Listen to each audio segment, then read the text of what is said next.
D'abord, permettez-moi de m'incliner devant la mémoire de tous nos frères maliens qui sont tombés sur le champ de l'honneur il y a quelques jours, présenter au nom du président Bassirou Diomaye Faye, à mon nom, au nom du gouvernement et au nom de tout le peuple sénégalais, à réitérer nos condoléances les plus sincères et les plus attristées.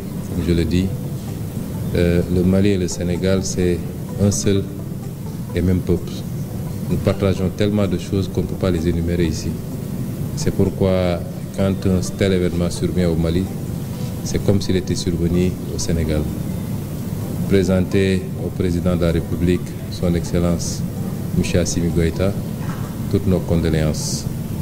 Remercier le peuple malien pour son accueil d'aujourd'hui à travers M. le Premier ministre, son Excellence M. Choguel Maïga, qui nous a très bien accueillis depuis notre descente d'avion, avec tout le gouvernement quasiment, nous a permis de faire une séance de travail avant d'être reçus aujourd'hui, actuellement par M. le Président de la République. Cet entretien a été très instructif, nous a permis de passer en revue toutes les questions de l'heure, de discuter de manière ouverte, non pas de manière protocolaire ou solennelle, mais en frère.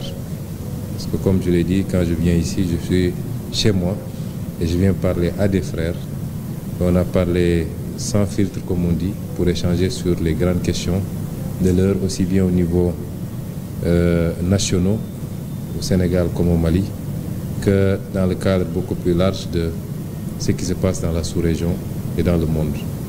Donc je tiens particulièrement à me satisfaire de cette rencontre qui nous a permis, en tout cas, je crois, de, comme on l'a toujours fait entre le Sénégal et le Mali, de mieux rapprocher nos positions.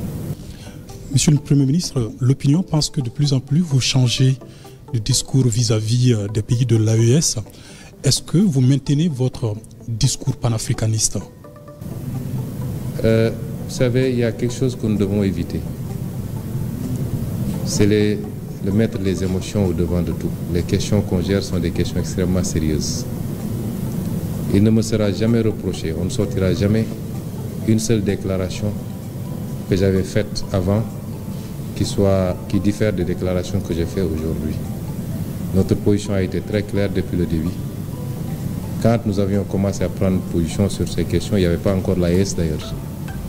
Il y avait ce qui se passait dans chacun des pays, aujourd'hui considérés comme étant membres de l'AES.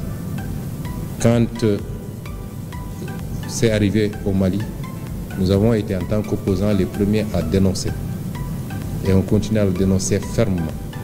L'embargo qui a été fait sur le Mali par des pays frères et malheureusement parmi lesquels notre propre pays. Je l'avais au nom de mon parti dénoncé. Je continue à le dénoncer et comme je l'ai dit, sous notre régime, ces genres de pratiques ne pourront jamais prospérer et personne ne passera par le Sénégal pour soit déstabiliser le Mali ou aucun autre pays frère ou alors lui imposer des sanctions de cette nature. Cela n'a pas changé, ça ne changera pas.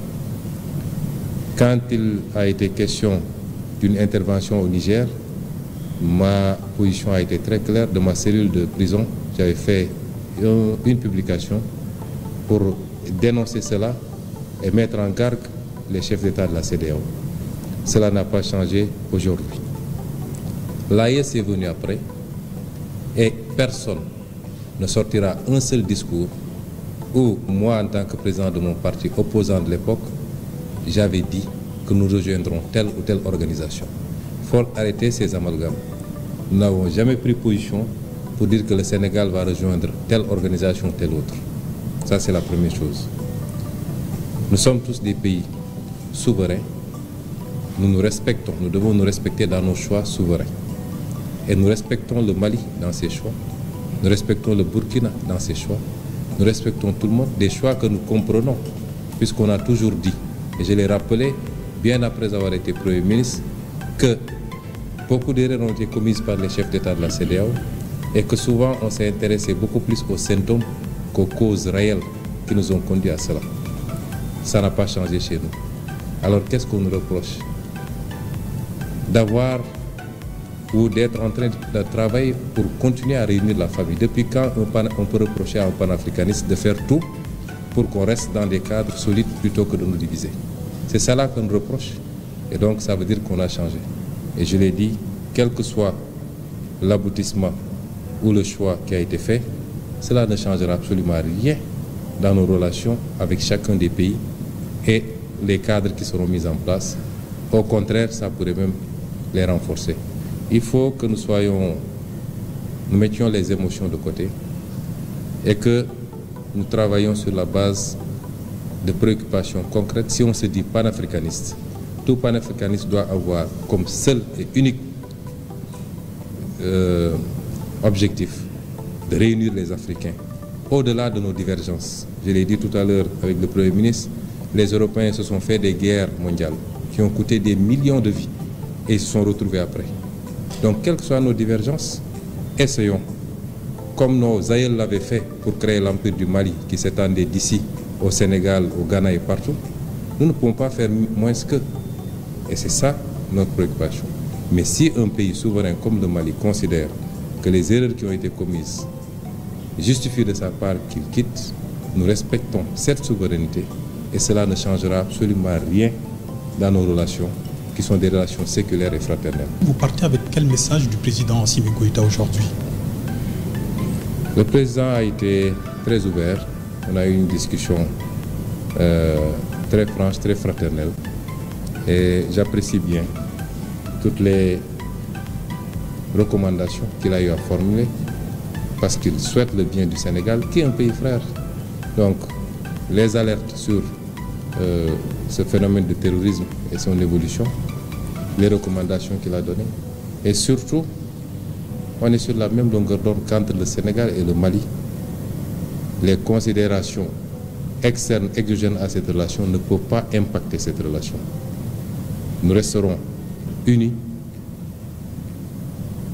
conformément aux réalités géographiques, historiques, économiques, sociales, sociétales même, qui nous imposent d'être deux pays très unis et de continuer à coopérer dans tous les plans. Et ça, c'est extrêmement fort. Au moins, je sors d'ici avec la certitude qu'on a exactement la même compréhension de ce que devraient être nos relations. Car je le remercie très fort et je remercie tout le peuple malien. Mes frères et sœurs panafricains, Ousmane Sonko, Premier ministre du Sénégal, a effectué une visite cruciale au Mali suite aux tragiques attaques terroristes de Tezaouaten. Dans un contexte où le Sénégal doit lever les doutes sur sa position panafricaine et son implication présumée dans ces événements, Sonko a affirmé que personne ne passera par le Sénégal pour déstabiliser le Mali ou un pays frère. Nous allons analyser ce discours et ses implications pour le panafricanisme. Ousmane Sonko, un homme qui a toujours prôné l'unité africaine, semble être à un tournant décisif. Lors de cette visite au Mali, suite aux attaques sanglantes de Tezaouaten, Sonko a voulu réaffirmer la solidarité entre le Sénégal et le Mali. Mais dans ce contexte complexe où les tensions régionales sont exacerbées et où le Sénégal doit dissiper des soupçons croissants, peut-on vraiment dire que Sonko est resté fidèle à ses idéaux panafricanistes? En dépit de ses paroles de soutien, beaucoup doutent de l'authenticité de ses engagements. Le soutien déclaré au Mali contraste avec les suspicions qui entourent le rôle du Sénégal au sein de l'AES dans les attaques de Tezaouaten. Ces soupçons sont d'autant plus vifs que le Sénégal est accusé à tort ou à raison d'avoir contribué à déstabiliser des pays voisins comme le Mali. Les attaques de Tezaouaten, qui ont coûté la vie à de nombreux Maliens, sont un appel brutal des défis sécuritaires auxquels l'Afrique de l'Ouest est confrontée.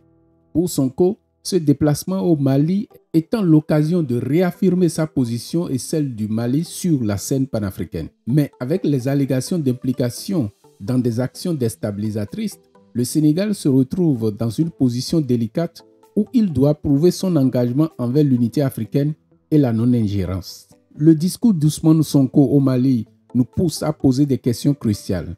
Alors que le Mali et d'autres nations africaines luttent pour leur souveraineté, Sonko joue-t-il vraiment un rôle de leader africain ou assistons à un repositionnement stratégique pour mieux servir les intérêts de l'Occident?